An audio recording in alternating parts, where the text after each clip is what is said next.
Welcome, everyone, to the Midfield College Film Society. I'm Jeff Crawford, and I'm joined by my society members, Mr. Robert McSwain. How are you doing tonight, Robert? I'm doing just fine. I got my coveralls on. I got a nice big cup of Irish coffee, set of spanners, and an acetylene torch handy just in case the podcast starts to come apart down the stretch. So I'm ready to go. Gotta watch out for that Irish coffee. It hits you hard quick. We'll go to Mr. Michael Crawford, my brother. How's it going tonight? Very good. Very excited to hit the road, put the rubber to the road with the Herbie saga. This is the start of a long journey. We are setting off. It's a very exciting night. And we will start with our patient, Mr. Andy Brown. How's it going, Andy? You excited for this? Yeah, I see what you mean by saga and why you guys are so excited about this. So it's going to be an interesting one to talk about. And I have a feeling it's going to go pretty long, so we'll just throw it right to Michael. What are we watching this week? This week, we have the 1969 Disney classic, The Love Bug, produced by Bill Walsh, directed by Robert Stevenson, written by Bill Walsh and Don DeGrady. That whole crew, the Mary Poppins crew, a.k.a. It's a dream team. Dream team, based on a novel by Gordon Buford, starring Dean Jones, Michele Lee, David Tomlinson, Buddy Hackett, and Joe Flynn. Jeff, this movie has music by George Bruns. Yes, and we've got the Walter Sheets on the orchestration. This was a team that worked through a lot of the 60s, and some great music to come. Absolutely. Some really iconic Brunsing there. Michael, we have to have a moment for Dean Jones here. I mean, he's your guy. He's our guy. He is our guy. I'm always excited to talk about, Disney legend Dean Jones, after all. And rarely cooler than in this movie, in attitude and wardrobe, in haircut and in driving style, in gum chewing and everything else. It's funny because Dean Jones was like he was the icon actor for me growing up as a kid. Like if I saw him, you're not wrong. Okay, this is a Disney movie. There's no question about it. Oh yeah, I think I said it was probably on our other podcast that I said that when I was a kid, the two twin pillars of my youth were Harrison Ford and Dean Jones. Yeah. And they're both. What do you mean of your youth? Well, I'm underplaying it a little bit. Obviously, it's stayed around, but man, yeah, always excited to see Dean pop up. I think this was my first Dean Jones flick. Oh man. Boy, yeah. So okay. $1 Million Duck is on its way someday. So it won't be your last. Well, it won't be your last. Lurking around out there. We know. What about the ugly Dosh? Oh yeah, what was that? We've got to do that one. The ugly Dawson. Yes, yeah. Must do. That was a core element of Jeff and mine's canon. Yeah, this was a movie. It was originally going to be called Boy, Car, Girl, which I believe is the name of the book upon which it was based. It's really one of the last movies, although it came out, it premiered about 2 years after Walt died. It was one of the last movies that he had sort of creative input on and kind of got off the ground, even though it took a few years to come out. It was the biggest U.S. box office hit of 1969. The number 2 Disney film to that date behind Mary Poppins. So it was a big hit.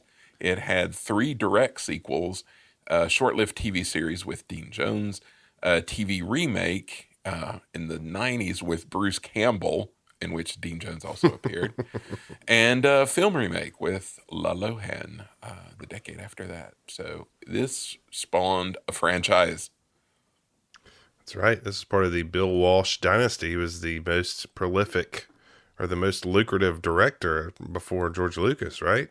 Robert Stevenson, the director. Robert Stevenson, yes, that's absolutely. right. Bill Walsh was the producer, was also a prolific and very successful producer. But yeah, Robert Stevenson, before George Lucas came along, he was the guy because he just made all these Disney movies that just made a ton of money. So very successful.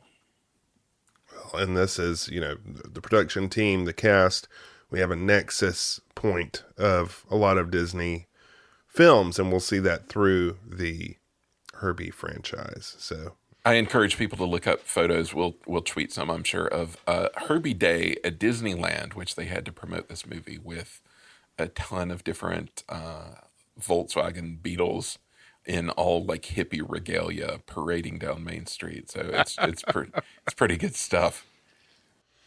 Excellent. So as we discussed in our teaser, Andy, you have seen none of the Herbie movies, correct? You're correct. I have never seen any of these movies. So I am, I don't know. I mean, I've seen this one, obviously, but I guess that kind of sets the ground for what to expect for the future.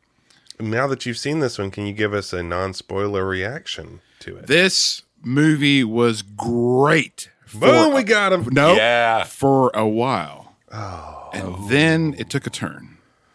There are some parts. I love the era. When you were talking about how cool Dean Jones was. There was so many cool things. I mean, just this time period in San Francisco, there was just so many cool things. But and the racing and all that kind of stuff. But as far as the movie itself and the storytelling, I've got some qualms. Okay, well, shall we get into it, boys? Let's go. Swing that checkered flag. Let's get going into Herbie the Love Bug. We'll start off with Act 1, and Robert, you have the helm.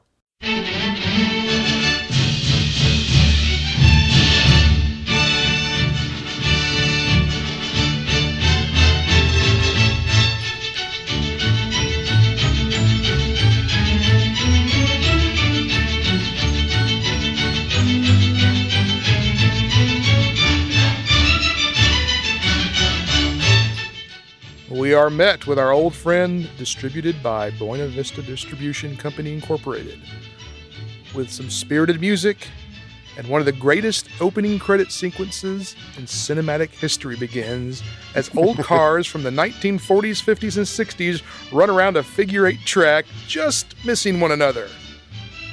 I must say that really makes me kind of want to go back to one of those races and see the insanity for myself, but I've never witnessed a figure-8 race. I've seen a demolition derby before, but well, my question from this is what kind of a race is this? Because it's a figure-8 race. So I mean, I thought of a demolition derby like as we would used to see at the Cleveland County Fair. You would see shout out Cleveland derby. County Fair, yes. Yeah. It's barely a race. It's mostly a demolition derby. Yeah, that's the whole point. Like, I've seen them do them with school buses a lot. Like, they'll put school buses in a figure-8 like that. See Cars 3, where they have a school bus in a figure-8 race. That's right. Yeah. When I was in high school, my father worked at a truck driving school in eastern Tennessee, and we'd get free tickets to Tazewell Speedway in Tazewell, Tennessee, and it's known as the world's fastest third of a mile dirt track. And that's really specific. Yeah, it is really specific. But man, oh man, this immediately brought me back to as a kid going to those races. And the people you'd see. Yeah, yeah. We start seeing some wrecking here, and there's one scene where like the cars are they're flailing all over the track, and one goes up on a hill and like almost takes out a bystander. Like you see some guy who's sort of like, I mean, I guess he's maybe a judge or an official.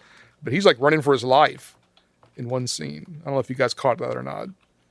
No, I was too caught up in the chaos. There were a lot of guys, though, like standing right close to the track. Yeah, they were like right down there. This guy was up on a hill, like watching, like right there near the figure-8, and one car goes up, and he just makes a beeline out of frame. And I hope he's all right.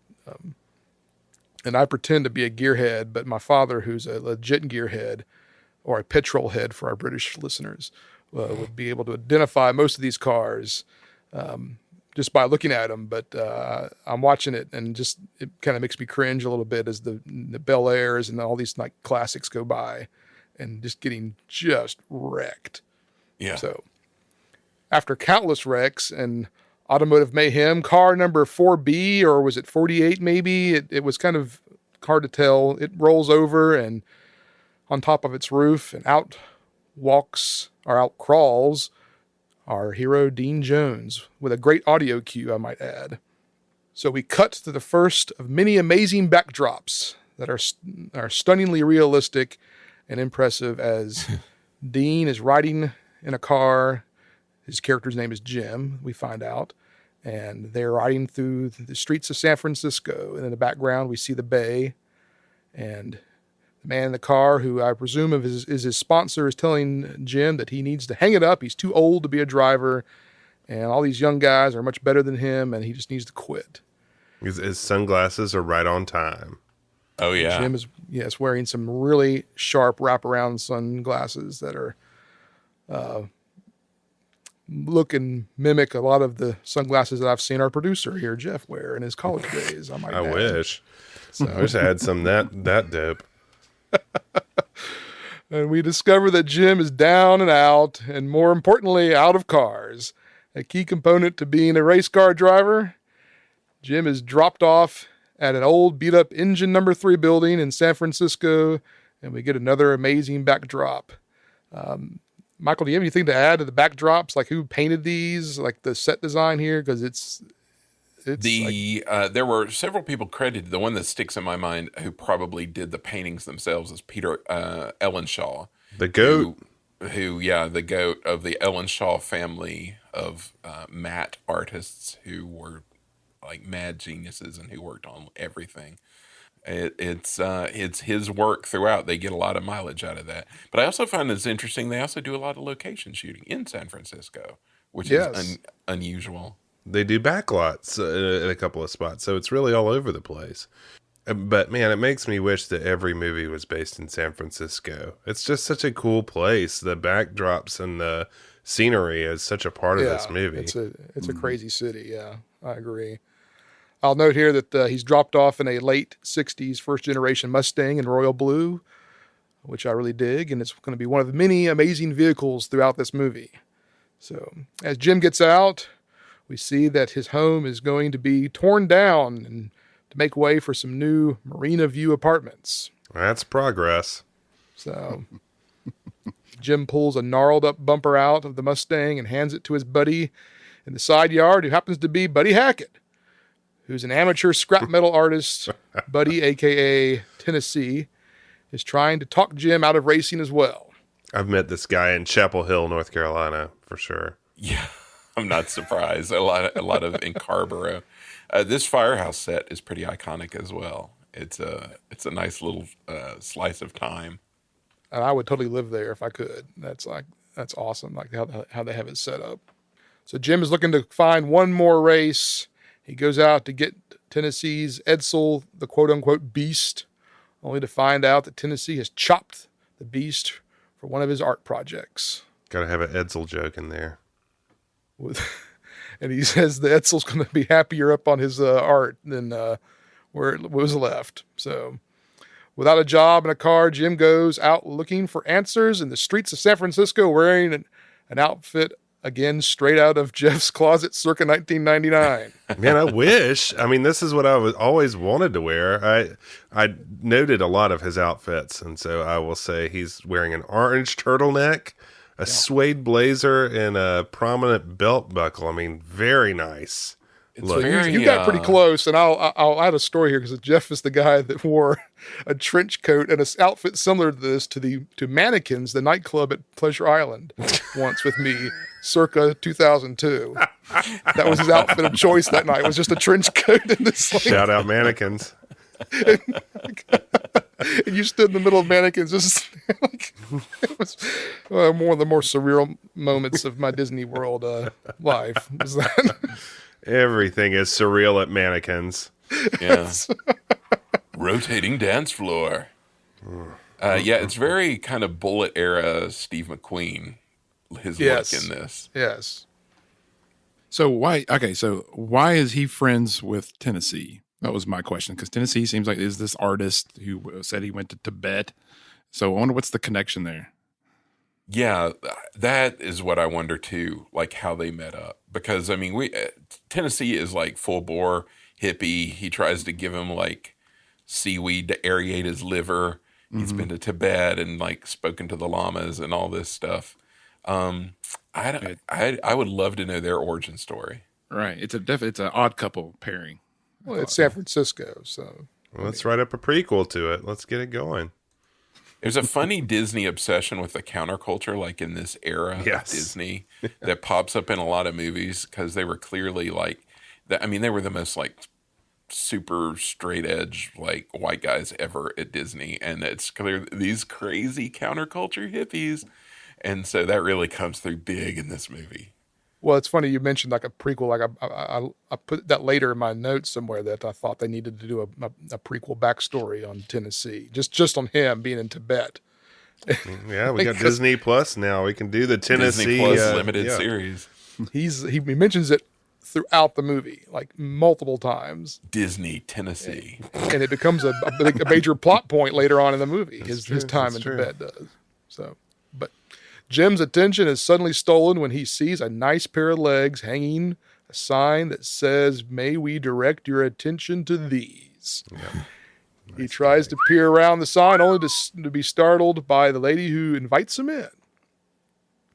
Inside, we see a luxury indoor car dealer that specializes in British cars. So nice. However, Jim is taken by a car on a rotating turntable, and we're introduced to the salesman who is played by the legendary David Tomlinson, who calls the car a Thorndike Special. I mean, you may be talking about him, but what drew me was Michele Lee. I was like, whoa, hello. Your attention was drawn. Yeah. As advertised. Absolutely. That sign worked on me. I'm going to have to take the detour here and put my history hat on, and I don't, Michael, maybe you've already researched this, but I found out some interesting history about the Thorndike Special I like to add. Go right ahead. So now as a kid, I thought this was a Jaguar E-Type, which is a car that I like really love. And so I started digging around on it because I was like, it doesn't look quite like an E-Type. So I thought maybe it was a modified E-Type. And I found out that it was a short-lived car company called the Apollo Car Company that was based in Oakland. And they only produced 88 cars from 1962 to 1965. Jeez. And they never identified this car as an Apollo, so I can only assume that it was just supposed to be a Thorndike Special and a fictional car. But it actually was an Apollo car, and they made 2 of them for the movie. So, in 2004, a gentleman was bidding on a frame for an Apollo, got it, and it was a 65 Apollo 5000 GT was the model that they built. He bought it on eBay, and according to the article I found on barnfinds.com, he got it home and started stripping the paint off of it and noticed it was yellow. So being that they only had 88 cars, he started thinking, okay, well, how many yellow cars do they make? And then he started noticing then that there was a lot of dents and dings and bang, like the car had been in a wreck. So he started going, that's weird. And he said, they used one of these in the movie Herbie, or in the Love Bug. And he watched the movie and noticed that a lot of the dents and bangs were, lined up with what happened to the car in the movie. And he thought, this is crazy. This can't be. There's just no way. And then it was confirmed after he found it and talked to some people in the production and found out that the car was, in fact, one of the 2 they used in the movie. And he decided to restore it fully back to the way it was in the movie. So it's still around. And it's like broken state? No, he's got it back to fully restored now. But as it was there in the showroom, and it looks really cool. Very nice. Wow. Man, this showroom is what got me, I have to say. That I just wanted this to be a place where you could go in real life, and like maybe it's a bar at a Disney theme park or something. But that'd be great. Well, speaking of bar, he's got a nice fold-out bar. Yes, exactly. Yes, it's really nice. So really nice. I love the little turntable the car's up on, and Jim's just like so taken with the car, he just gets up on the turntable. But yeah, everything about this place is great. Thorndike opens his bar up, his collapsible bar, and pours Jim a nice, expensive drink, and begins to talk price about the Thorndike Special. Jim says he has about $75 to put down, to which Thorndike was not amused. However, the sales lady does take notice and is amused by all the interaction between Mr. Thorndike and Jim. And as Jim turns his anger towards Thorndike, a 1963 Volkswagen Beetle with ragtop rolls into the showroom and bumps into Jim, much to the disgust of Thorndike. So I'm a big fan of Top Gear, and I thought this was interesting because in the Jeremy Clarkson version of Top Gear, they had a running gag on the show where they claimed that the Volkswagen was the worst car ever made. What? And I thought it was interesting that that Thorndike also despised the Volkswagen Beetle and began to kick it and take out his anger on it. To which Jim is not amused and stands up for the car. Yeah, you don't treat a VW like that, man. That's right. How did Herbie get in the showroom again? Because I didn't actually see. He let himself in. Spoiler. Yeah, he opened the door and came in. Yeah. See, okay. But what I was wondering was, is the British sentiment towards Volkswagen Beetles? Is this a British thing, or is it just a Top Gear thing, or is it a post-war British thing? I don't know. I think it's below the standard of the Thorndike dealership. Okay. You consult our grandparents' Volkswagen book with a bunch of comics. It's like an anthology of comics about Volkswagens, making fun of them and how small they are and how efficient they are. Comedy gold, man. So the sales lady, Miss Bennett, informs us that the car was recently returned after having some difficulties with the previous owner. Jim leaves the luxury dealership in disgust, and on his way home, we see a white Beetle following him as he hops onto a trolley and rides home. I may add, he lights up a cigarette, which I did not remember. Shocked. Yeah, I know. Shocking. Because they didn't even typically do that in Disney movies. But and live on location on a real streetcar, too. That's right. And how did Herbie escape this time? Hey, man, he's got his ways. Watered out, man. Yeah. Man, you guys sure your love of this movie just glosses over all of these plot points. Well, I mean, who's going to stop him? Yeah. All right. Listen, if you find that hard to believe, these next few movies are going to blow your mind. Yeah, you got an uphill road ahead of you. If Herbie getting through a door and and escaping dealership is problematic for you. We're sticklers on other movies and their plot points and making sure things happen as they should. And so then when this kind of stuff happens, I can tell sometimes you guys just gloss over it, and I'm like, oh. I'll give you the first one, but I mean the garage door could have been open, man. Yeah, I mean nobody's like keeping an eye on cars to make sure they escape. Right. Keep an eye on that Beetle. He's been trying to get out of here all day. I guess that's a fair point. I mean, to me, the weirder thing would be like, how does he know Jim is in there? How does he know Jim is in there and he wants to meet up with Jim? That's one thing. But, I could see him just like taking off from the garage. And right, I mean, they may have been chasing after him. Who knows?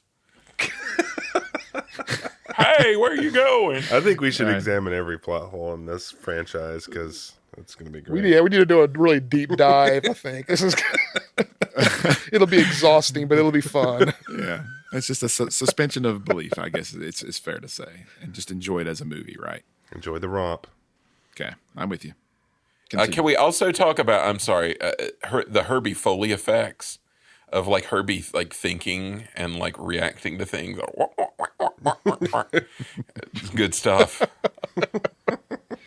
The next morning, the police have arrived, and the detective is wanting to know whose white Beetle is parked outside. And Andy, did you catch who the detective was? It's the Nutty Sailor from Boatnicks.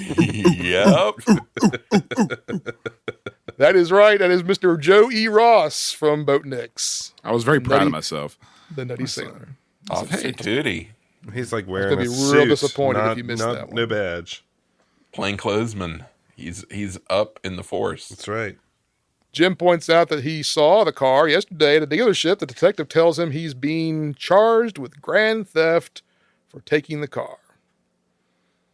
At the Thorndike dealer, Jim and Thorndike are having it out again, and they agree that Jim will buy the car instead of pressing charges, and Jim is mad. Is this a normal kind of policy where they're like, you've just stolen the car, but we'll let you buy it if you want? I want to buy it.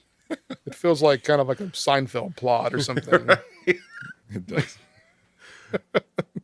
He decreed that he has to be my butler. Yeah, right.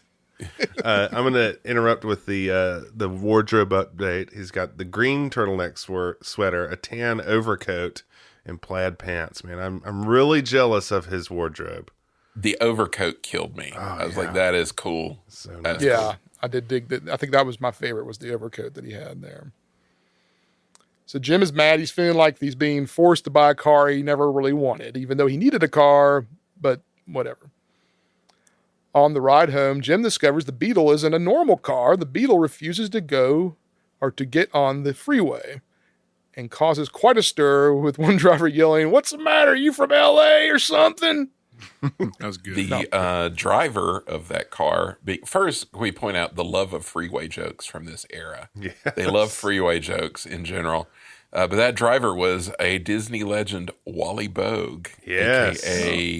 aka Many Things, Tiki Room involved, and Pecos Bill at the Golden Horseshoe Review, and many other things. So a little cameo there. And he's really given, I mean, it's like a point of emphasis where it's like just a still moment. So they're really putting the spotlight on that gag. I want to go back and give a quick shout out to Jimmy McDonald, which I'm assuming Jimmy McDonald, the Foley guy from Disney, did most of the sound on this. I don't know that for sure, but there is so much great Foley work, and it starts with the oil spill on Thorndike in the dealership.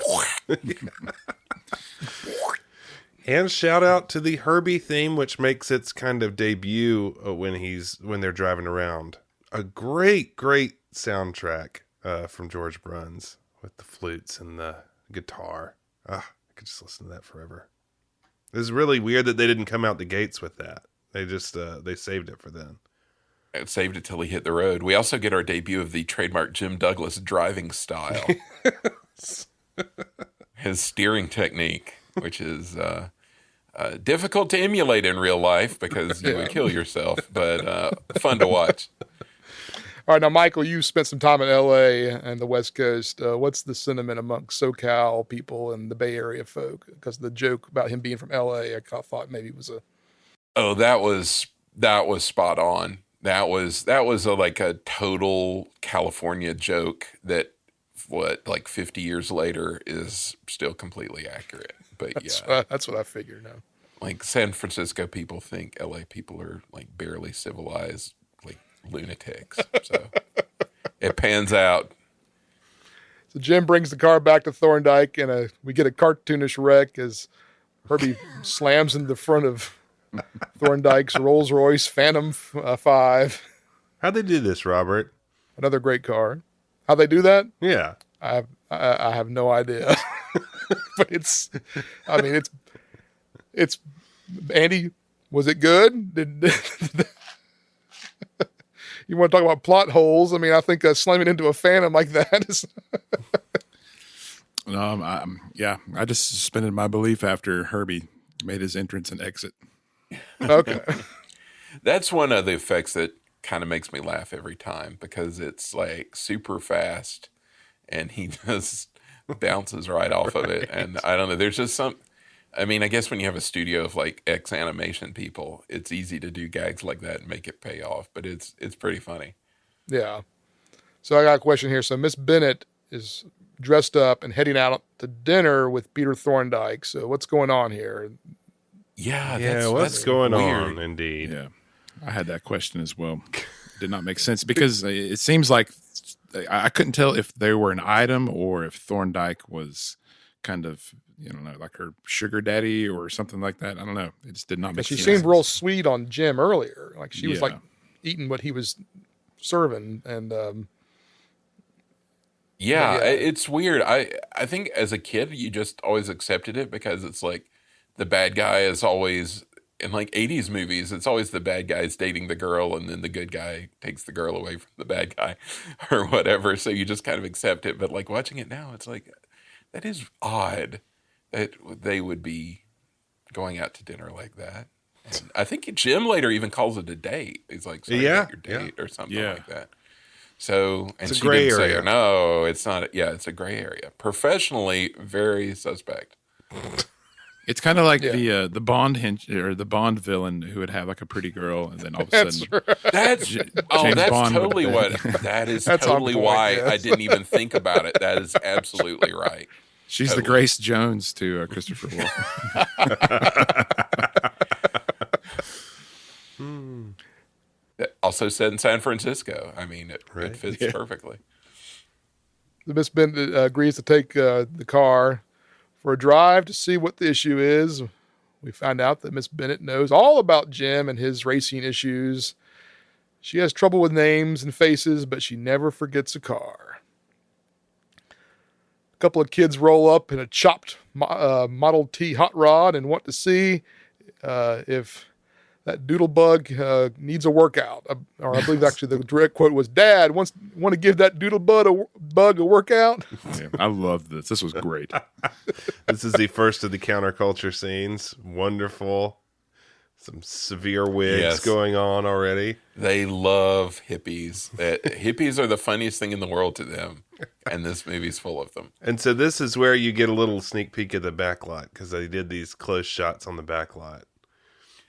Yeah, that was funny to me because, like, the racing stuff was outside in San Francisco, but the close-ups were backlot. Right, yeah. All the wide shots are from San Francisco. It's pretty brilliant. The Beetle takes off, blows the hot rod off the road, to which the kids take a bow at the end. And as we pointed out, we get a great hippie moment, but there's more of that to come. The Beetle won't let Miss Bennett out of the car and takes them all over town, pulling up to a drive-in diner. Oh, it's one of the best scenes of Disney cinema here. The Beetle refuses to let Miss Bennett out. And in truly, as Jeff was getting ready to point out, truly one of the greatest cinematic scenes in history. I stand by that. Miss Bennett pleads with the patrons next to her to let her out, yelling, "Help! I'm a prisoner. I can't get out." And Jeff, would you do me the honors to quote this scene? Yeah, they say, "We all prisoners, chickie baby. We all locked in." I think I texted you guys when I got to that point, and I sent an image saying these might be my favorite two characters so far in all these Disney movies you guys have made me watch. These were great. And he turns to the guy Guinevere. I mean, that was beautiful. Guinevere. His friend. A couple of weirdos, Guinevere. Guinevere. Now, I read that was actually Dean Jones as the hippie. Yeah, that I never knew that. As the hippie. Oh, I didn't know that either. That's crazy. Yeah, that's him. He's got like kind of a fake nose on, but yeah, that's him. You can definitely tell it's somebody that's disguised. Yeah. We also get this omnipresent lady who's the drive-in waitress. The actress's name is Iris Adrian, and she's probably been in stuff we've seen already. But she was in Boat Next too. I probably and as this sort of like crabby old lady figure, and she pops up in a ton of stuff. Well, I love that they go to this drive-in against their will. They can't get out of the car, and they're arguing, and then Jim Douglas still makes the order, and it's a baller order. He says 2 hamburgers and a coffee. Tip of the hat, man. Yeah, right on time. That was so cool. And she just puts the menus on their windshield. I mean, that was just so awesome. And they must stop and eat the hamburgers, because later he makes a joke about the hamburgers. So apparently it was they stuck around. So the Beetle lets Miss Bennett drive, again showing her that the car is in control, not Jim. She wants to prove this. So at Seabreeze Point, they pull up and begin to argue some more. At this point, Jim gets out of the car, and they start arguing as Herbie follows them down the pathway, only to be confronted by a cop who begins to berate them for letting their car roll off without having his parking brake in. I can't remember why they walked away at that point, but they walk away. The cop agrees to let them go, and we turn around with a nice gag where the cop's car has rolled into the water because he didn't put his car in parking brake on. And they're ducks. Kind of odd cop. He's kind of a weird guy. He's kind of a gentle, dense. A very Mayberry kind of guy. Yes, totally. But it was not just Mayberry. It was like Return to Mayberry. Like Thank Barney you. 5 past Thank you. prime. Thank you for the Return to Mayberry shout out. Now you got Incompetent 5. Vote for Ben Woods. That's great. Really good. I'm happy. Back at the firehouse, Jim is under the hood, and Tennessee is spouting Eastern philosophy from his time with the monks. I didn't expect that kind of like those deep thoughts from Buddy Hackett. Oh, yeah. So Buddy Hackett's pointed out, or Tennessee's pointed out, that we take machines and stuff, and we stuff more information before long. They start thinking more than we do. That's pretty super deep. It's a little predictive, too. I mean, it's like a little smart technology. It's true, yeah. That's a great monologue for our society today, as a matter of fact. Did anyone notice there's the staircase knob is in the shape of a mushroom? You may notice that. Hey, I did not. Counterculture stuff. Yeah. San Francisco. That's right. This firehouse is another place I'd like to be in real life with the gas tank Fish filled tank. with fish. Yeah. Yeah. It's great vibes. Yeah, that's a nice touch. Little hippie touch. Oh, and Jim Douglas thinks that Herbie's behavior is easily explainable because it's a result of an advertising gimmick. Yeah, I put in my notes that like Jim trying to justify Herbie's behavior, saying it's like some weird mechanical issue, is insane. Yeah, and then even more insane is that it's advertising. It's an advertising gimmick. Yeah. It could be lots of things. It could be a stuck rotor or a this or that or an advertising gag. But he clearly the main thrust is he thinks it's a mechanical thing, right? Yeah, and Jim's kind of a jerk. Oh yeah, a little bit, yeah. Yeah. But Jim notices that the Beetle does have quite a bit of speed, and he decides he's going to race it. And as they cruise around town in the Beetle, Tennessee decides to name it after his uncle, I believe, who was Herbie, or Herb, the boxer.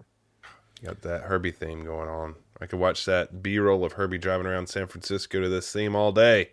Put it on Disney Plus. A little Zen. Yeah. Just Zen. It could Herbie be part of the driving around Tennessee San show. Francisco. Yeah. Yeah. So we get our first race at Jackrabbit Springs. Herbie is dominating. Miss Bennett is looking on, starting to take notice of Jim and Herbie. They're having a hilarious little picnic on pit row. He's like, Yes. He's got Crystal, and they're like drinking brandy, and they have a bunch of fruit and cheese. That racing cinematography was excellent. I mean, just watching how they just cut all that together, and the way they shot that, it was just beautifully done.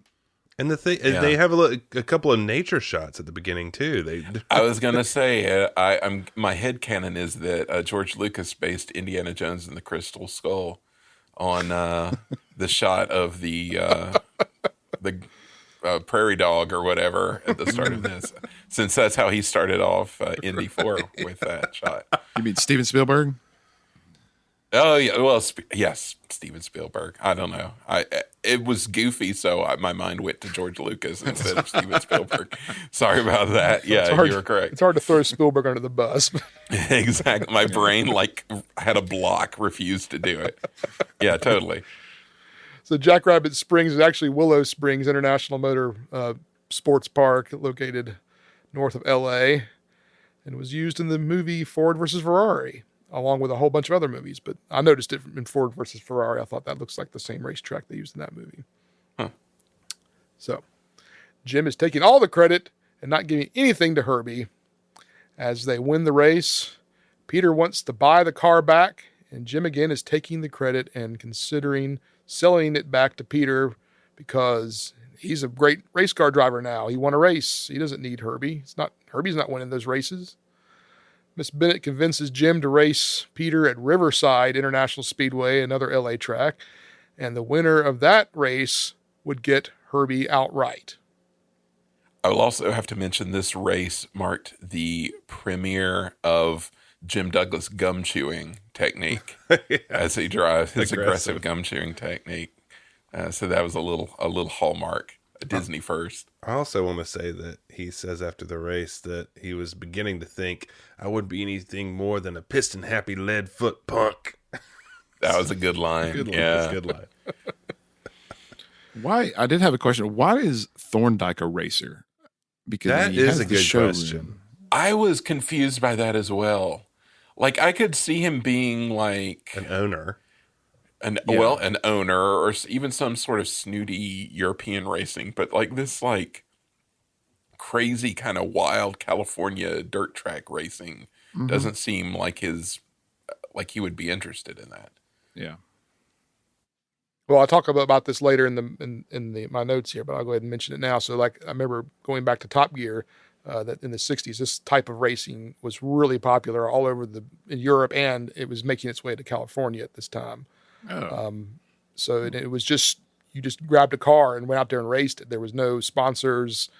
And if there was a sponsor, it was a really low level. The gas station down the street would sponsor you, or the car dealer, the independent car dealer would sponsor you. Or the Asian grocery store. Or the Asian grocery stores, it may turn out later.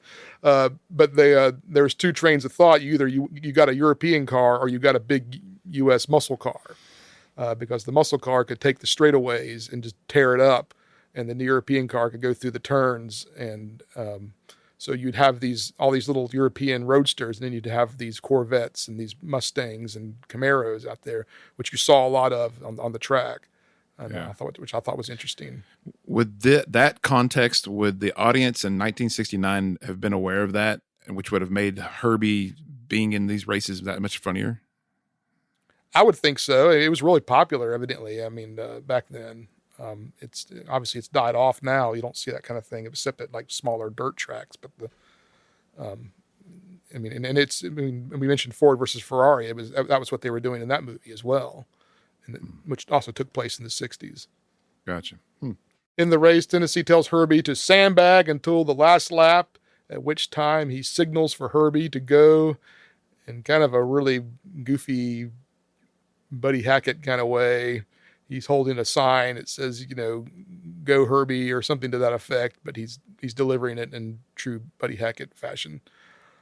Thorndike tries to block Herbie, but Herbie passes him, squirting oil in his face as he goes by, with again some Solly Foley work. Yes, exactly.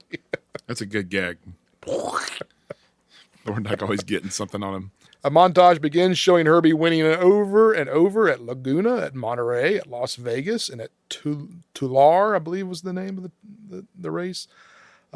We're greeted with headlines. We get a headline that says, which is weird, and then maybe it was more of a context thing at the time, but it says, "Douglas car will not run at Indy out of technicality, intake too small, says officials." So to me, I could have cared less if he ran at Indy. I didn't think that was really relevant, but they threw that in there for some reason. Right. Probably because that's the race that everybody knows. Yeah, it's the race. It's like, he even got big enough where he tried to go to Indy but couldn't. Yeah, because it was on the front page of the newspaper. See, they're covering plot holes, Andy, right there. That's not covering plot holes. That's lazy. Potholes. So since they can't race at Indy, they do the next best thing, and they go south of the border to Tijuana. Oh my gosh, this. Yay! We haven't been racist yet, so it's time to get racist. The big road race. And why is Thorndike racing in this one? I didn't understand that either. That's a great question. Some of these classes. I mean, even like the Jackrabbit Springs race, it was too small for him to go to that one. But international. Maybe he was chasing Herbie. He wanted to beat Herbie. He was obsessing over it. Maybe that's what it was. I liked the two Mexican racers making fun of Thorndike. Did you guys catch that? One of them, I don't know if you guys noticed this, but one of them was, have you ever seen the movie Rio Bravo with the John Wayne and heck yeah. Dean Martin and Rick Yes. Nesson? One of those guys was Carlos, who is the inn owner in that movie. Yeah. Yes, I can't remember his name, but I saw it in the credits. It's like Gonzalez, something. Yes. Gonzalez. Yeah. This is like a weird cartoon. Yes, this is bizarre. The guy standing there in the dust after the cars leave is like something from a Ward Kimmel cartoon. The chicken flying at the car, like somebody off screen throwing a chicken in like Thorndike's face or whatever. The sped up mariachi music, the school bus. Oh yeah. They got to throw in every Mexican stereotype they can into this short little area of time, like the drunken people heckling. They just needed a bull racing down the road.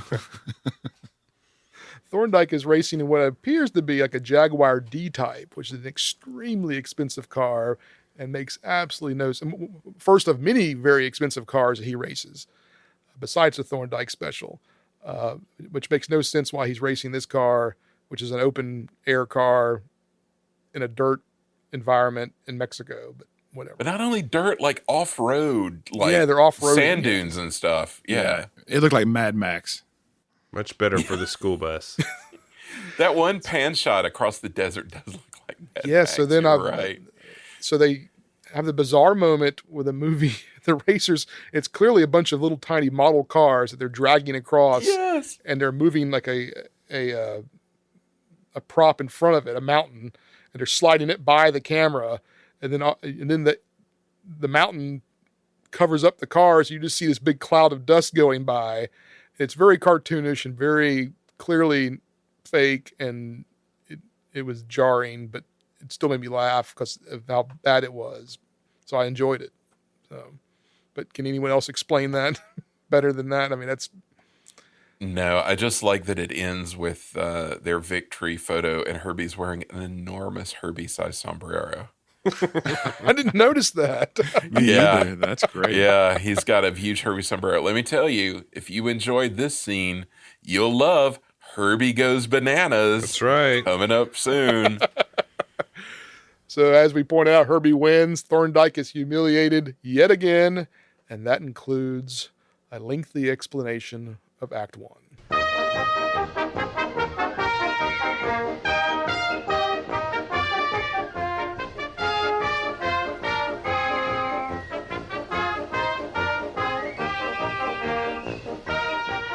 That wooden cart that Thorndike's getting. Like with the solid wooden wheels. Right. They're not even like spoked wheels. It's like caveman cart. So beginning with Act 2, back in San Francisco, Thorndike is agitated. He's convinced that Douglas has done something to the car. Maybe he's made a bigger intake, I'm not sure. Carol suggests he's become obsessed and needs to forget it. Thorndike suggests for Carol to get to know Douglas at the very moment that Jim calls Carol to set up a date. That works out pretty well. So back at Jim's, he's spiffed up, ready to go on a date. Still don't understand their relationship. It's still maybe is James Bond. Mm-hmm. Well, this is messed up because Thorndike's like asking her to do a Notorious, like Alfred Hitchcock, right. like Right. Ingrid Bergman in Notorious, to get with the opposition a little bit, and it's kind of weird. Employer suggestion. That's right. It's a different time, I guess. But back at Jim's, he's spiffed up, ready to go on a date. Carol picks him up in the Special, ticking off Tennessee that he is not driving Herbie. So immediately, once the two are off on their date, Thorndike shows up to pay his respects to Herbie. Now, is that the same suede sport coat from earlier, or is this a new one? It looks like the same one, but he could have a whole closet full of them. Who knows? I need to give Emily Sundby, who was a costume designer for this movie, a shout out. She did costumes in Gus, in Boatniks, Freaky Friday, The Computer That Wore Tennis Shoes, and of course, The Cat from Outer Space. Yay! There it is. A lot of good costumes there. A lot of good costumes. She was on point in this movie. It was Tennessee prepares Irish coffee by heating up the water with a welding torch. Thorndike proceeds to try to figure out what's under Herbie's hood. What's been changed? Did you hear Tennessee's line when he's doing that? What did he say? You need He asbestos says, gloves. Yeah, always have asbestos gloves when you're making coffee this way. Oof. Yeah. Maybe not anymore. But So we get this whole back and forth between the date and Tennessee and Thorndike back at the firehouse. So on the date, Jim is falling harder for the car Carol is driving than her. And he says, Kind of creepy. "This is how it ought to be, me and these kind of wheels. And without a real car, I'm only half a man." Yikes. That's a great line. He has no self-awareness. Back at the firehouse, Tennessee is getting ripped on this Irish coffee. And Thorndyke is doing the old switcheroo where he's acting like he's drinking it, but he's pouring the Irish coffee and some added whipped cream down the gas tank. And he hops up and down on Herbie for added measure. Sugar in the gas can, Robert. It's a recipe for disaster. Yeah, it'll do it. Back at Seabreeze Point, where they go to make out, Carol and Jim run a gag where they can't start the car and get out again, but this time it's all about the moves.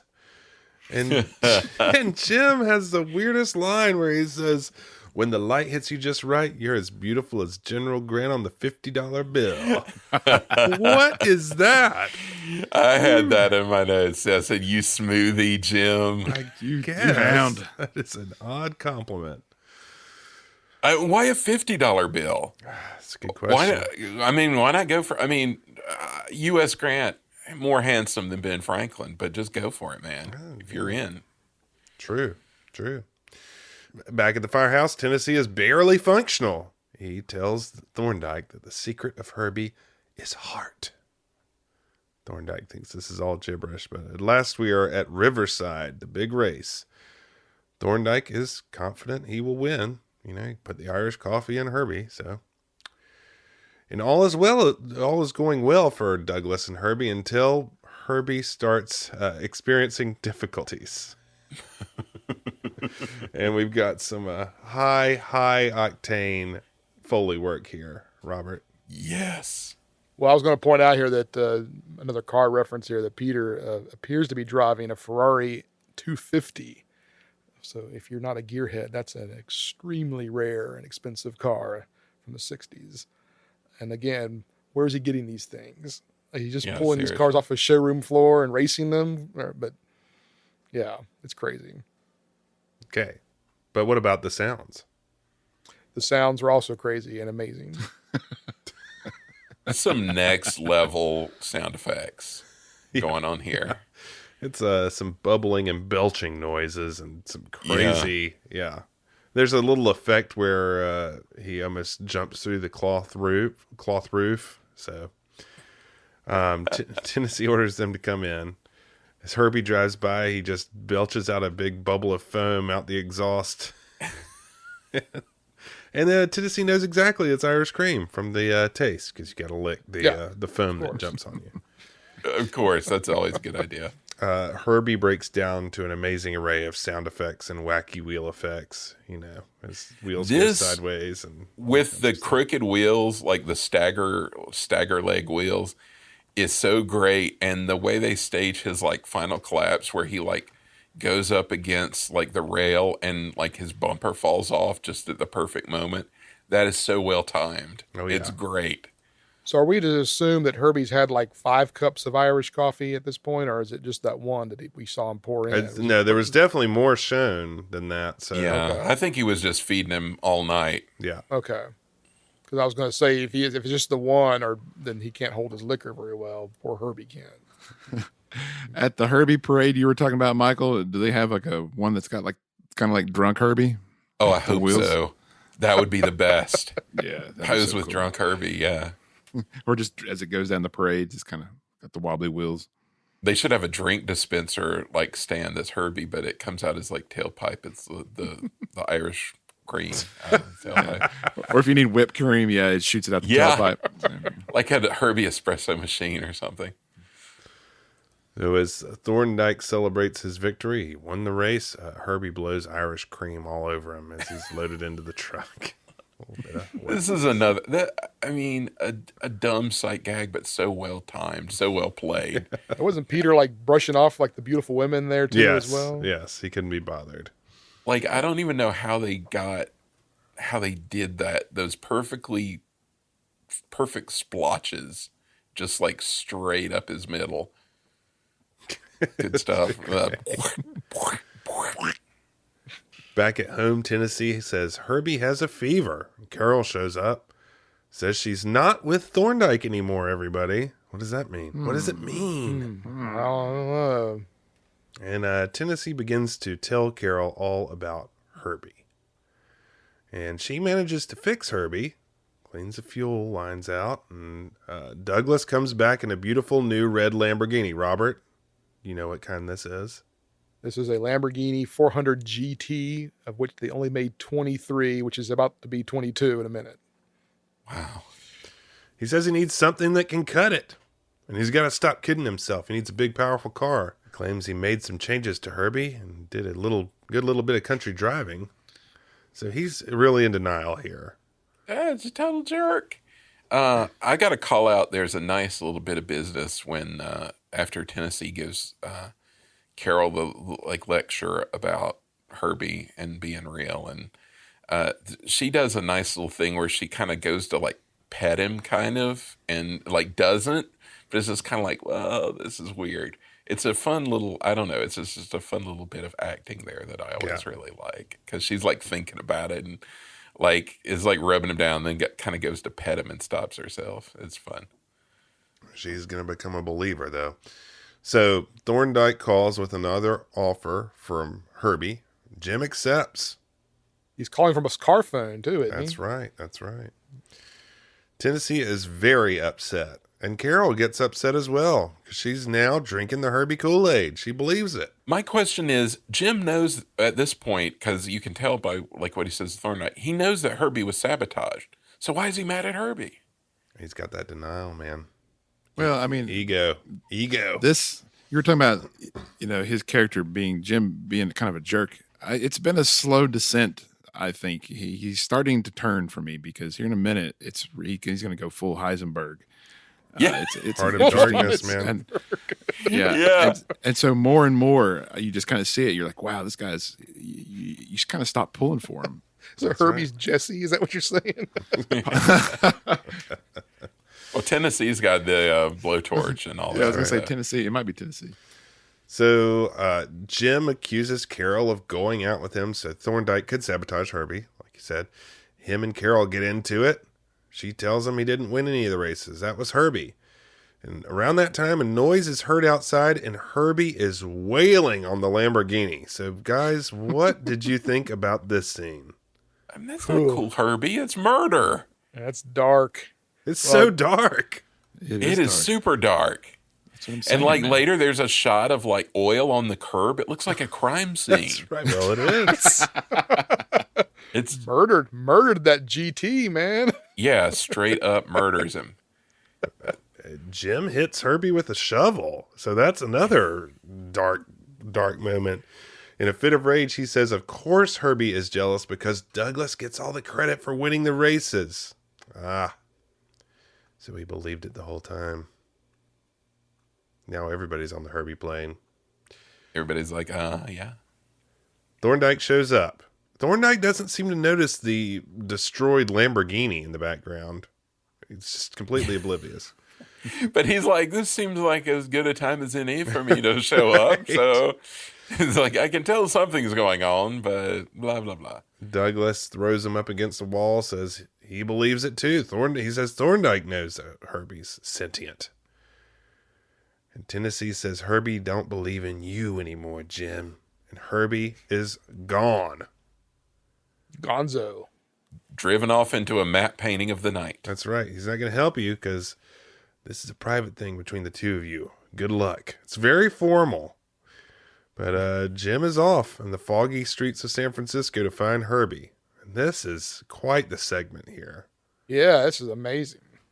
The amount of work that goes into these sets for just 5 seconds is mind-blowing to me. So we've got Thorndike. He's calling his people to put eyes on the street to find Herbie. Jim is running around the rainy streets. Herbie is driving through alleys, running into walls. It's kind of like Herbie's drunk. He's there's that shot of him in an alley, kind of leaning against the brick wall, he's down and out hobo Herbie. That's right. He's just I'm just a bum. Thorndike's people spot Herbie, tow him off. Douglas hears Herbie's melancholic honk. As he's getting towed off, he runs after him. He mistakes a white Volkswagen with some people necking in it, which was I always remembered that scene from this movie. I saw a really weird cut here. As Jim is coming into the alley and Herbie's leaving on the tow truck, like there's a cut, and they cover it up, but you can see like the dirt on the ground kind of shift all of a sudden. So there was this weird like jump cut there that really it caught me. Thought it was just an odd production gaffe there, but. Back at Thorndyke's, the mechanics try and take Herbie apart, but he goes nuts and drives through the glass. They're like sinister garage goons. Yeah. They're like lit, like high contrast lighting, and they're like thugs. Dick Tracy vibes. Yeah. So we cut to what I assume is like a Chinese Lunar New Year celebration, something. Yeah, they were kind of vague on what was going on here. It's a parade at night, and we hear the marching band playing the Herbie theme, which I like that little detail. I love that. Yeah, I wrote that down. It's like, where this does not sound like Chinese or traditional Chinese music to me. Yeah, they play like college fight songs during the Chinese New Year celebration. Anyway, Herbie is hiding underneath the Chinese dragon, which is amazing. It is pretty amazing. Pretty amazing. Jim yells at him, and Herbie drives off, knocking down a column of a market, leading to some racist stereotypes of Chinese storekeepers. So we're in it with this crew. Seems strange to have such an angry Chinese shop owner. Very, very angry. Back in the fog, Jim looks for Herbie. Seeing him at last, drive onto the Golden Gate Bridge. Can I just say that Jim must be in really good shape to be jogging all over San Francisco? Because San Francisco, some miles here. Like I walked around San Francisco and got real tired just from it's a hilly little place. He's just from one end of the town to the other, from Chinatown to Golden Gate Bridge, following a car. That's not easy. But that shot though, when he runs into the fog yelling for Herbie, that was a beautiful shot. It is beautiful. You're right. All good stuff. That. But yeah, when he heads towards the bridge, I wrote in my notes, what the hell? Well, I mean, yeah. Well, I said, I wrote, like any good fun family film, Herbie goes to kill himself. Right. Yes. Yeah, so we see that Herbie is indeed trying to end it all on the bridge, trying to off himself by driving off. I wanted to say that I think that they should have a little screenshot of this at the Walt Disney Family Museum, which is overlooks the Golden Gate Bridge. There's a big room that looks out upon the bridge. They should have a picture of that. I was thinking they needed, instead of in the old backlot tour when Herbie would make his appearance, they should have had him like try to jump off of a bridge in the backlot tour. So yeah, Herbie's trying to end it all, guys. I mean, what in the world is going on? This is like dark. High drama, man. I did not expect this because it's kind of been goofy and silly. Then all of a sudden, it took this very dark turn. Dark. Whoa. Very dark. That's what I'm saying. I was like, what the hell? So when we were kids, we watched Herbie Rides Again a lot, and Herbie Goes to Monte Carlo a lot. And we didn't watch this as much. And sometimes I forget about this part, and I forget about the Lamborghini especially. And when I watch it again, I'm like, oh my gosh, I forgot about this part. It's so disturbing. Oh, cars, man. You know, they're just like us. Herbie's got some issues. He's got some. Jim's got some upper body strength, problems. He can fly off the handle. So Jim grabs him and in trying to save him, slips to the front bumper. So Herbie has to drive off the bridge to save Jim. I tell you, this is pretty nerve-wracking, though, because the effect is pretty good for the era. And because there's like a boat on the water down below going along, and he's hanging. I mean, he's got the upper body strength hanging from Herbie's bumper. It's pretty wild. And I love that when he's trying to save him, he says, "Come on, baby, it's going to be a beautiful day tomorrow." That's such a great line. Oh, man. So the police arrive. One of them says, "It looks like the car saved his life." And the other cop says, "I think you've been put on that Haight-Ashbury beat too long." Womp, womp. That's great line. The young cop who thinks he saw Herbie save Jim is Pete Renaday. Hey. Voice of Henry the Bear at the Country Bear Jamboree and voice of many other things as well. There we go. And with that, Act 2 comes to a close.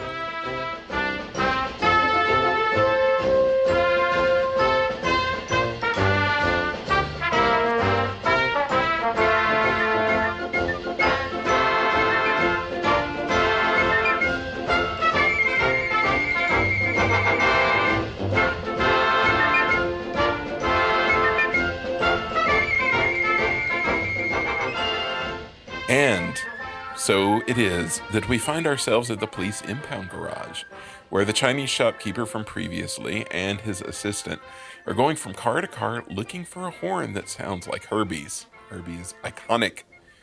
And eventually they do find a dried squid inside as proof that he is the one who ran into their stand.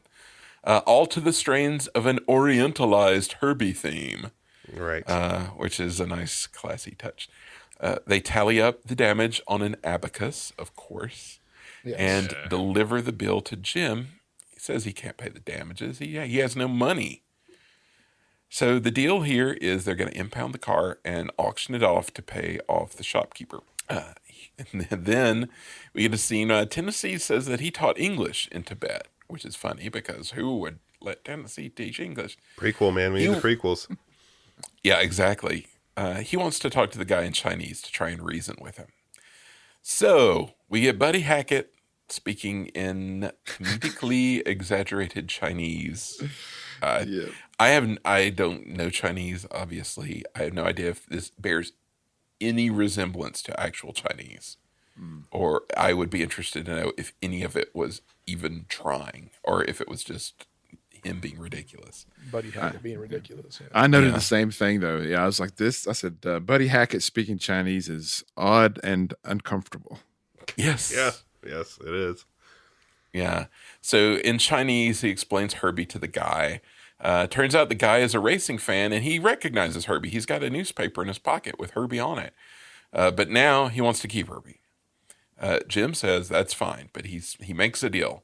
If the guy lets Jim drive Herbie in the big upcoming race and he wins, the Chinese guy can keep the prize money, but he has to sell Herbie back to Jim for $1. And the, trademark inscrutable Chinese man previously says, "Now you speak my language." And everyone has a good laugh. He spoke English all along. See Boat Nicks for the same gag. Classic gag.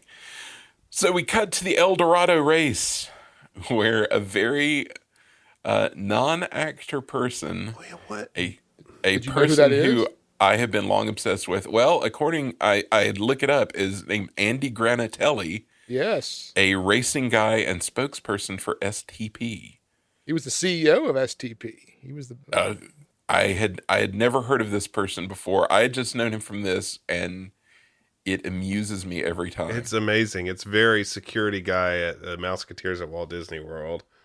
It's like so abstract about racing and true racing. It's like, what is happening here? He calls it like technical mamby-pamby or something. Right.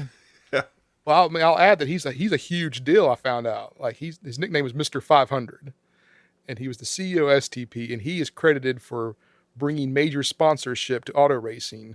And he was the first one that teamed up with Richard Petty and gave him the STP, sponsorship, and ushered in the whole huge era of major sponsorship in the stock car racing. I'm Richard Petty. And he's in I think he's in 3 or 4 of the Racing Hall of Fames. And I thought, that must be why they got him, because he was very well known.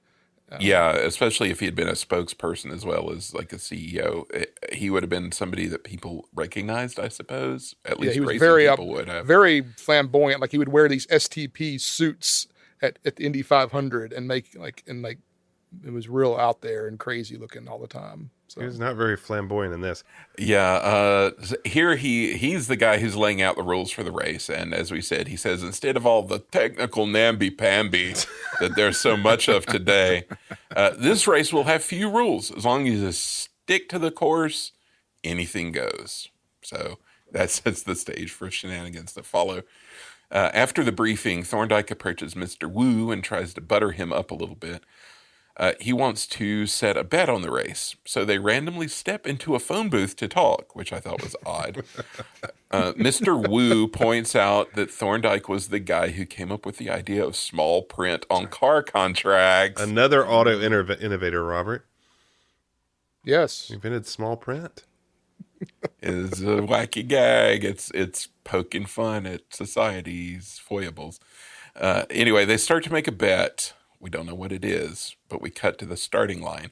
Tennessee is telling Jim and Carol that Herbie was so beaten up after his escapades that Tennessee had to cut the frame to straighten him out, and that he's hoping the whole thing holds together. There's really no word on what precautions Tennessee took when undergoing massive surgery on a sentient car. I don't know what that would look like. Sorry, Herbie, this is gonna hurt. Also, briefly, just stepping back just a moment, the Chinese proverb stuff that Mr. Wu is spouting. Oh man, yeah, that's pretty rough too. Yep. And it's like every scene there's a Chinese proverb. Meanwhile, Havershaw, who I don't think we've mentioned, Havershaw is Thorndyke's like toady. Perfect name. Joe Flynn. Joe Flynn. Was that the guy from Absent Minded Professor? He was in Computer Wore Tennis Shoes as the dean. Gotcha. Medfield College. Medfield connection. Yeah. Okay. Thorndyke strolls over to make fun of the Herbie crew and the fact that Jim, Carol, and Tennessee will all be riding in Herbie in the race. His line, "Is this the morning bus to Fresno?" I thought was really funny. Jim says, well, the car's so fast it takes 3 people to hold it on the ground, which I don't know what Tennessee's really bringing to the race, because he's like kind of dead weight. He's not really a mechanic. He's got a huge like acetylene tank, which has to be weighing Herbie down, but that's welding assistance. Yeah. It's all he's good at. And yeah, that's his thing. He's not even good at that. Yeah, he's not even good at that. And then he makes a really bad mechanical reference later in the race. Yeah, well, he says he's not a mechanic. He's just a dude. Meanwhile, Havershaw, the toady, has been messing around with Herbie, and Thorndyke delights in their evil plan. So we don't know what they're up to, but Havershaw's been tinkering around. The green flag waves and the race begins. Herbie starts to catch up with Thorndyke. Havershaw pulls a James Bond and dumps a load of oil on the road, causing Herbie to spin out.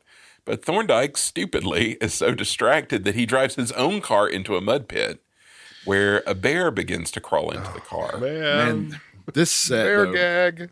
I think I saw the Duke boys, being chased by Roscoe on all this and jumping that pond. Yeah, there's a lot of action here that takes place at the Golden Oak Ranch, which was Disney's like off-site facility to like film backlot stuff, like countryside stuff, and man, you can really see it here. Lots of gags. Herbie, meanwhile, is driving through a meadow, and they do the thing where he skips across a large pond, like a skipping rock. That's a fun gag. Jim chews his gum and seems nonplussed by all of these shenanigans. As they're going along, they splash Thorndyke with mud, and as he's unable to see, mistakes the bear, which has climbed into his car, for Havershaw. I'm all here for this. I'm all for it. This is really great. It's losing me here because, all right, it's already been silly enough with Herbie, but then this only took it to the next level of silliness, I thought. It's so ridiculous. This is really ridiculous. He thinks, and he's talking to Havershaw. Of course, his face is covered with mud. He uses the bear's arm to wipe off his goggles. So absurd. As he's driving.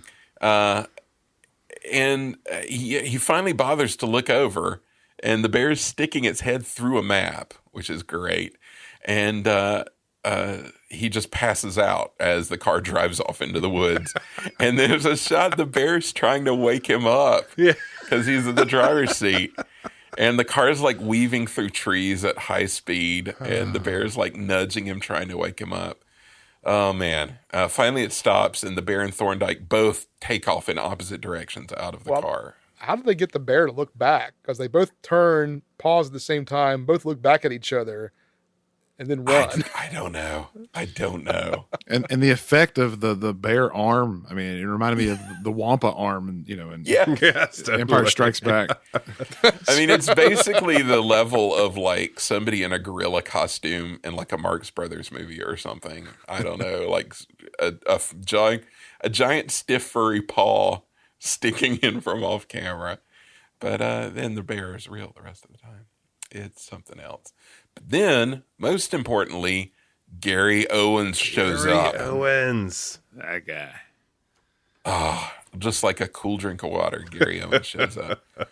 He's like the Robert Goulet of announcers. Oh, yeah.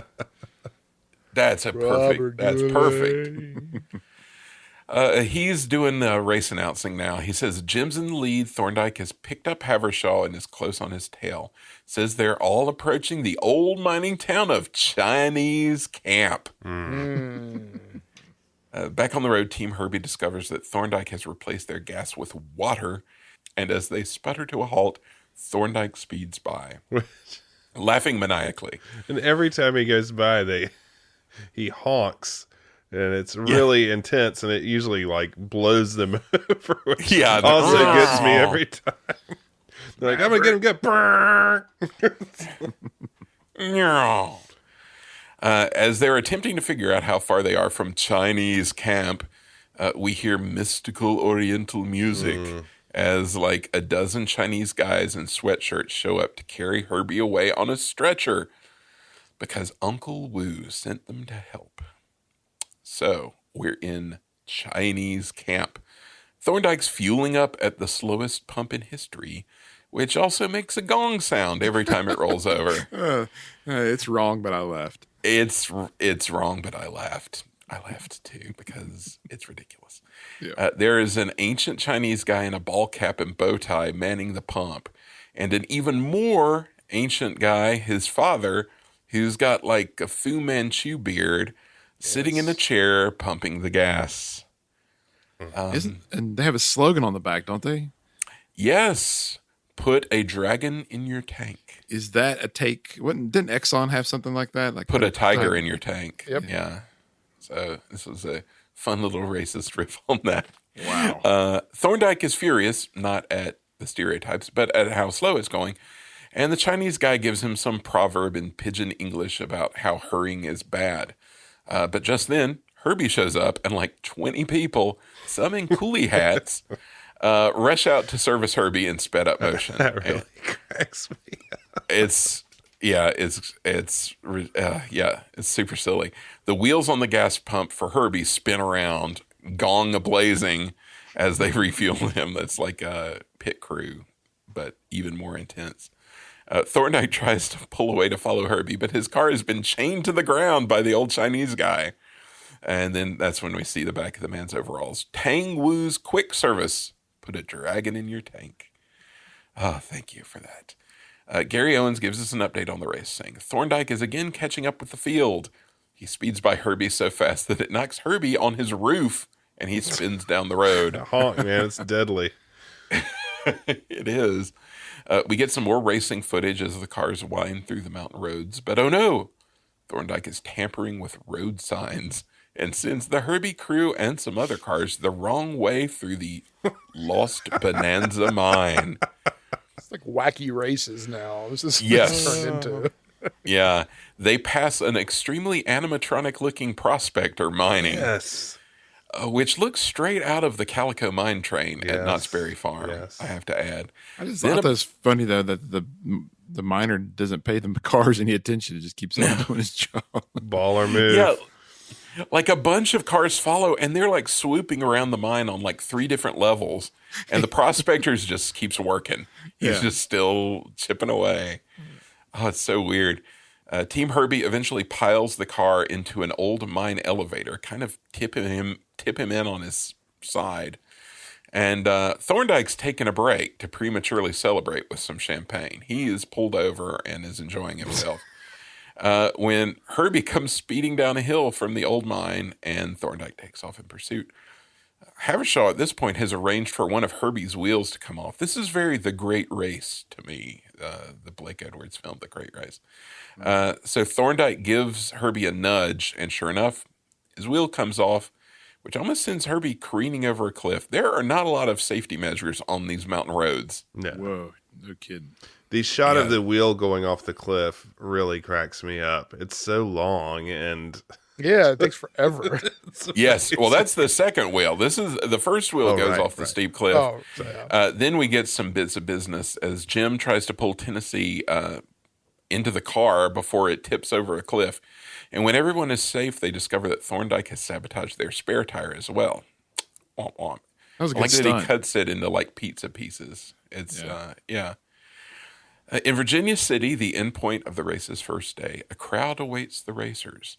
Thorndike makes it in first, and then much later comes Herbie. With the crew has lifted him off of his missing wheel by having Tennessee lean out the passenger side while holding on to Carol. They're kind of using him as a counterweight. And they're going along the side of a cliff on 2 wheels, and he's leaning over the cliff, and he nearly dies. Yeah, that's what I'm thinking of. That was a crazy stunt. How did they do that? I don't know. I mean, clearly they had a lot of stunt drivers, and I don't know, just weird acrobatic stunt work to get him up on his side. And then, they're hanging him out. Then when they start to lean too far, it's like they're all going to go over the cliff. Then they yank him back into the car. It's pretty wild. And that's when Herbie loses another wheel, and it flies off the cliff with a weirdly extended take because Jim goes like running after it, and it just goes forever bouncing off. I said, who is this stunt guy they paid to run off after the second tire and like face plant into the gravel? It's intense. Yeah, absolutely. So night falls. Mr. Wu's waiting at the finish line while the broadcasters and judges leave. And then out of the darkness, Herbie appears with a huge metal wheel in place of one of his missing tires. I don't know where they got this wheel, but it's like old like mining equipment or something. Yeah. It's pretty crazy. So later that night, Tennessee is working on Herbie as Mr. Wu brings them some bird's nest soup because China. Herbie won't start, and Jim is depressed. Herbie's in super bad shape, like he is wrecked. And Jim seems to think it's almost cruel to make him go back out the next day. Like he's ready to give up. And Mr. Wu agrees with a mystical Chinese proverb. So Jim goes off to sulk, and Carol joins him. They have a little talk about Herbie and the relationship between men and cars and how that is. And he finally admits there's something special about Herbie, something that doesn't even have a name.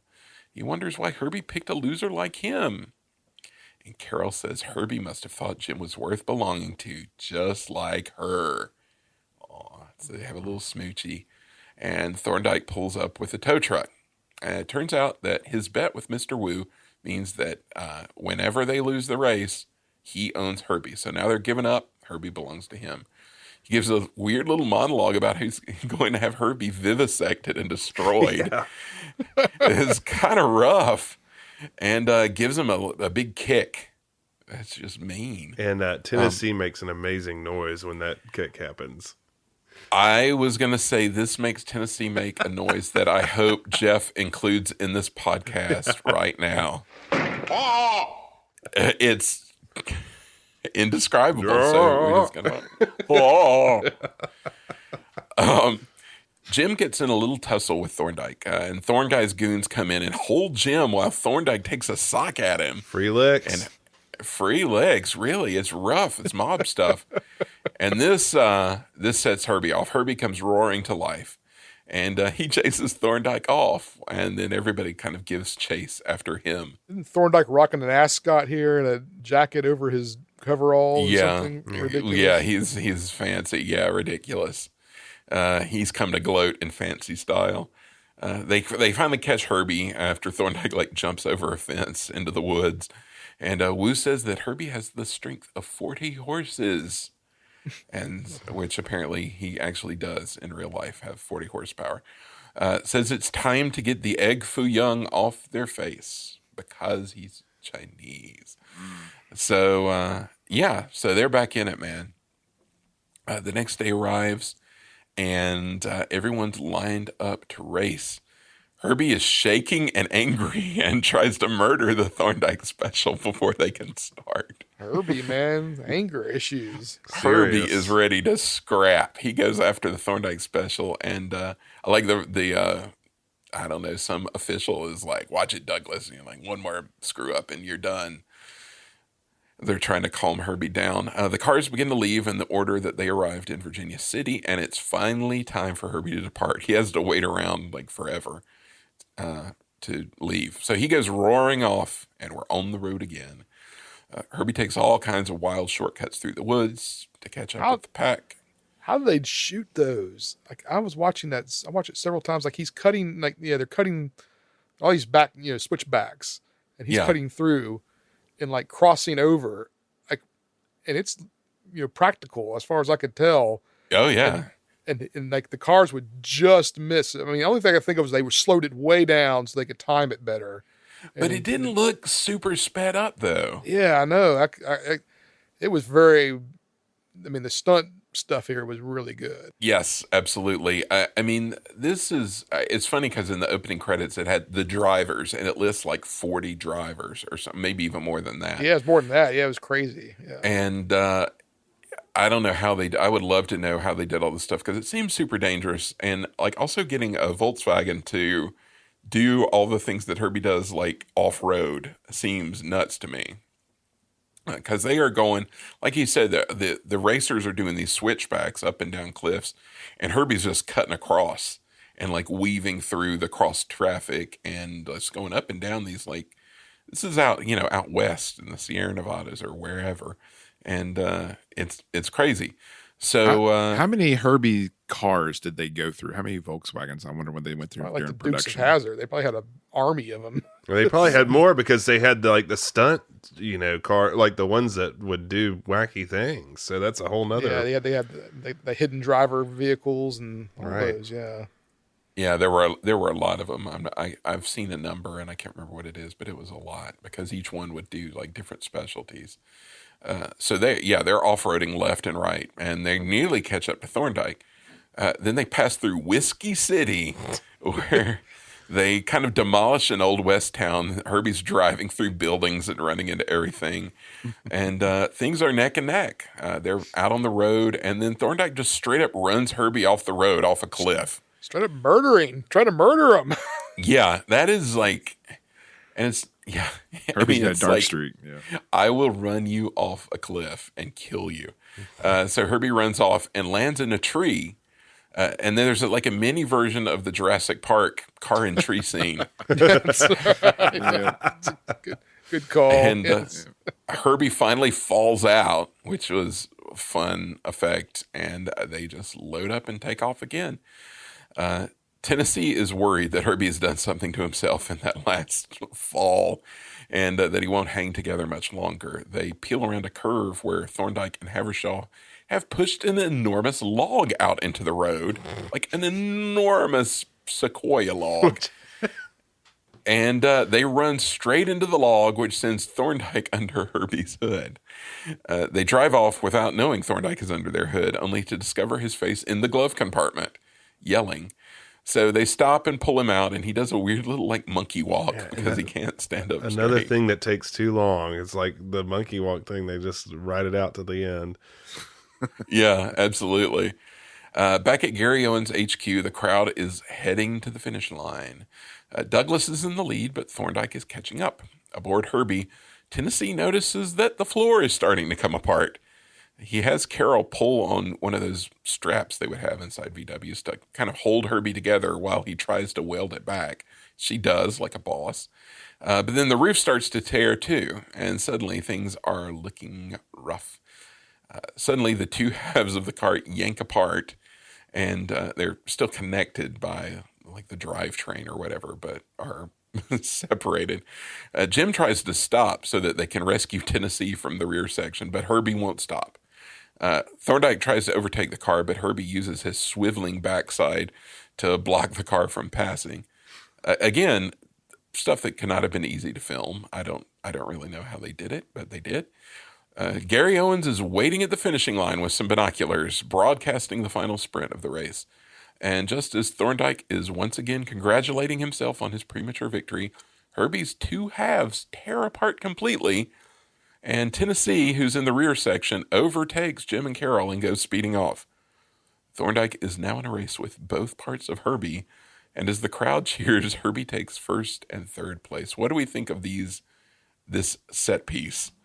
I mean, just you describing it sounds so ridiculous. If no one knew anything about this movie and just heard what you just said, they'd be like, what in the world are you talking about? Yeah. Oh, for sure. There's a nice drum roll though when he comes apart the first time, and Tennessee's trying to climb into the front seat, and Yeah, trying to bail out. Extra credit for the Buddy Hackett looks when he's like passing people and just like, what is happening face. A+. A very good baffled face. And I love after they pass the finish line, they kind of do this the two halves do like a big circle and finally meet and then like pile on top of each other. For some reason, I got that, in Last Crusade when the airplane passes the Joneses while they're in the tunnel. Oh, that dude's face. Yeah. Yeah. It just reminded me of that. Major Spielberg influence. Or absolutely. There you influencer. go. Yeah. Oh man, it's going to find out that it all goes back to Herbie. So we cut back. We're back in San Francisco. Mr. Wu has taken over Thorndyke's showroom. Thorndyke and Havershaw have been relegated to working in the garage for some reason. And they kind of get in a tussle, spraying each other with motor oil in frustration at their lowly state. Havershaw sprays oil down Thorndyke's pants, which I always wonder if it was improvised because it's a weird moment. And yes, I agree. I thought the exact same thing when I watched it. That was improvised. Because Thorndyke goes like, "Ah," and then they cut away. I don't know, it's fun. Outside, Herbie pulls up with a giant bow on his hood. He's taking Jim and Carol on their honeymoon. And away they ride into the wilds of San Francisco. And that is the end of Herbie's first adventure.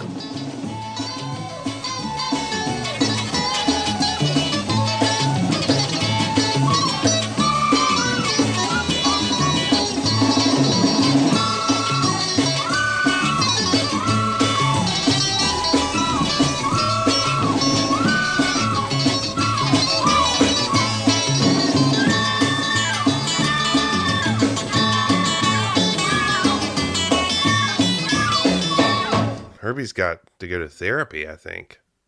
Definitely. Yeah, he needs to go talk to somebody. He needs to work out some problems. He needs anger management issues. He needs abandonment issues. He's got all sorts of things. Obsessive compulsive. I mean, he's got some real love issues. Yeah, control. Yeah. Control problems. They sure get married quick in these movies.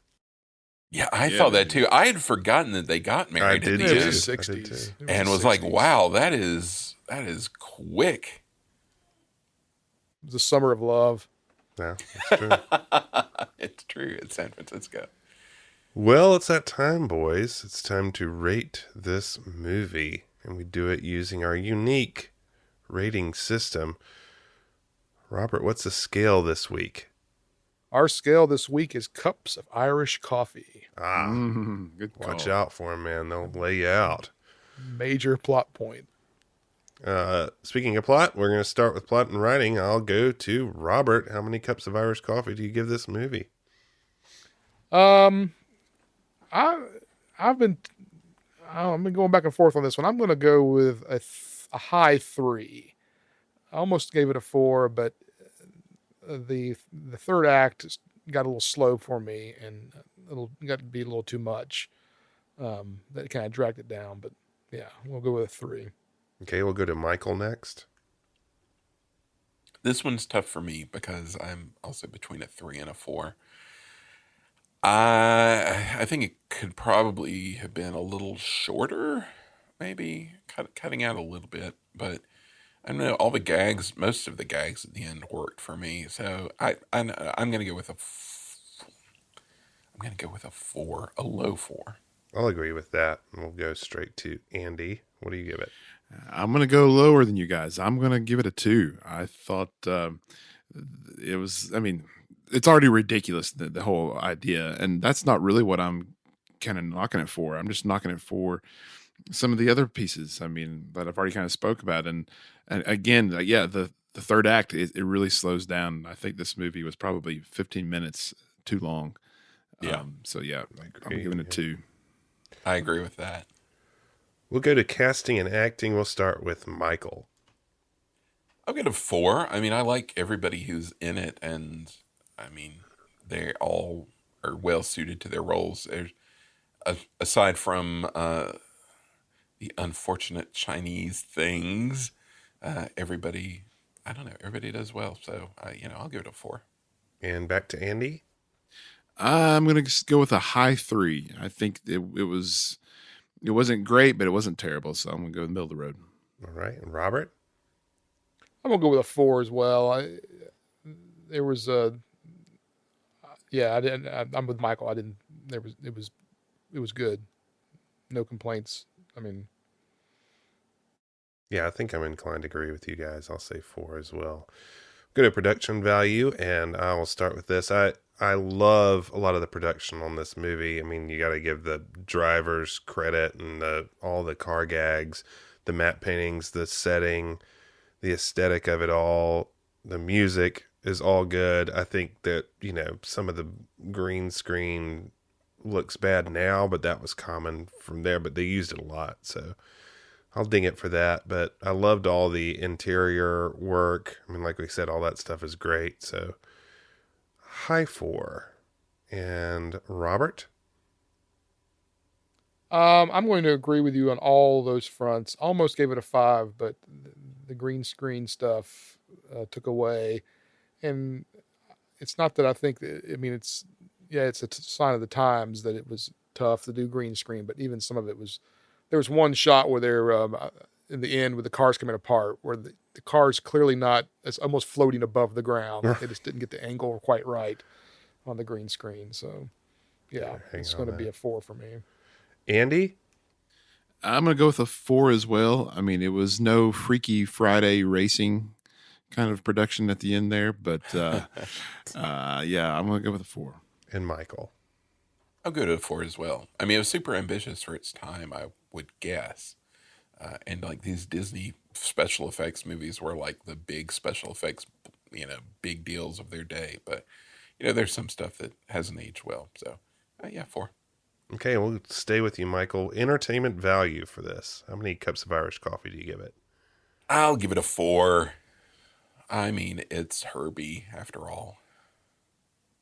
There are things I would nitpick, things about its pace, things kind of inconsistent tone at times. That's kind of weird, but it's fun. Robert? Yeah, I loved it for the first 2 acts, and then the third act, I was just kind of like, it was just basically this the whole race, and it turned into this wacky gags for the whole third act. So I'm gonna go with a high 3, I think. I mean, I agree with you all that. Yeah, halfway through this, I was like, "Am I going to give this a 5, just like I give Swiss Family Robinson?" Because I am entertained. It's not an overall ranking, but it went on too long, so I'll say 4. And we will end with Andy. Yeah, in my non-spoiler review, I said I love this movie until a point, and I think that's going to knock it down to a 3 for me. I mean, there was parts that I really enjoyed. Then as Jim's character just become more and more of a jerk, and the movie just kind of started dragging, it just kind of really bummed me out in a way. So yeah, I'm gonna go with a high 3. Yeah, it's so intense. I mean, gosh. Yeah, Jim. It really does. Yeah, gives a little too much of a heel turn. Yeah. All right, well, let's punch this into our computer that wore tennis shoes. Robert, what did we give the Love Bug to start off this Herbie bonanza? The Love Bug came in at a score of 3.63, which puts it at number 6 overall. That surprises me, but I guess not after watching it. Yeah. Too. So it did better than Tron for us. It's better than Tron. That's interesting. Came in just below Rocketeer at a 3.65.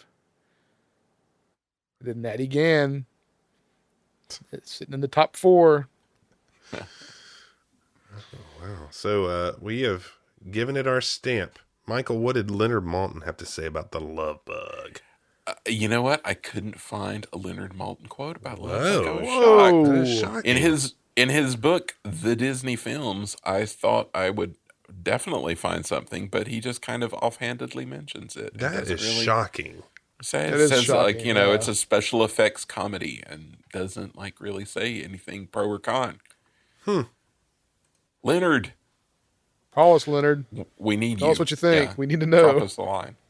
That would be great to get Leonard Maltin on here. I would love it. Yeah.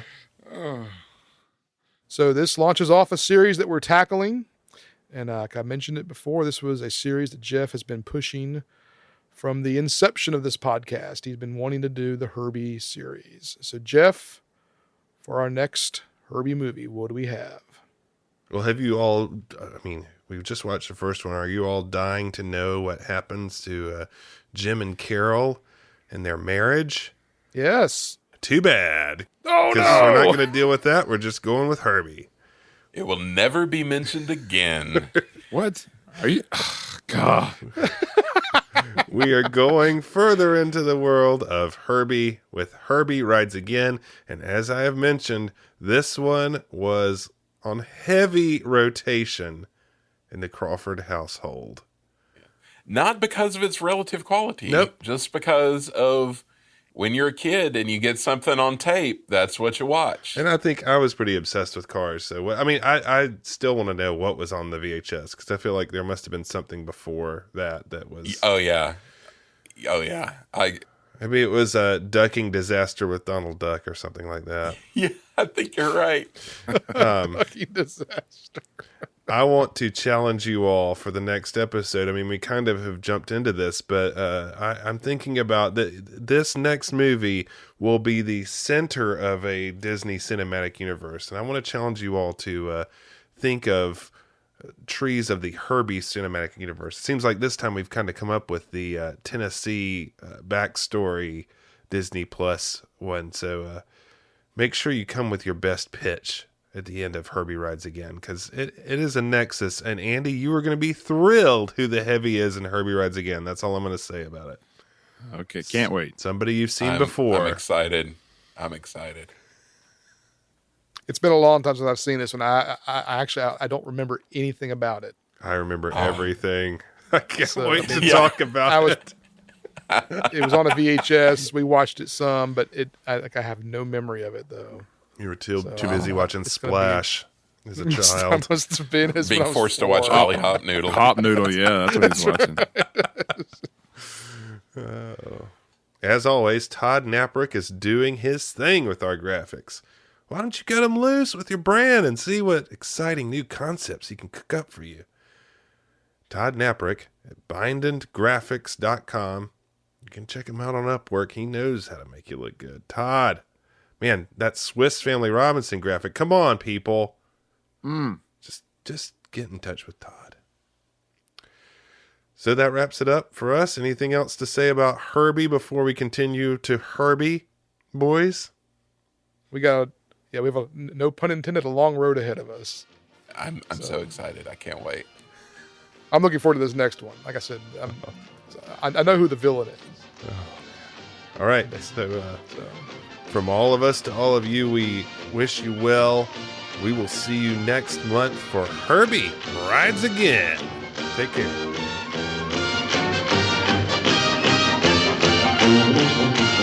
Proud are we of mighty Redfield, alma mater dear. All your sons and daughters hail to thee, Redfield College of Technology. And while we hold your banner high, rock, rock, we shout your praises to the sky, rock, rock. For proud are we of mighty Redfield.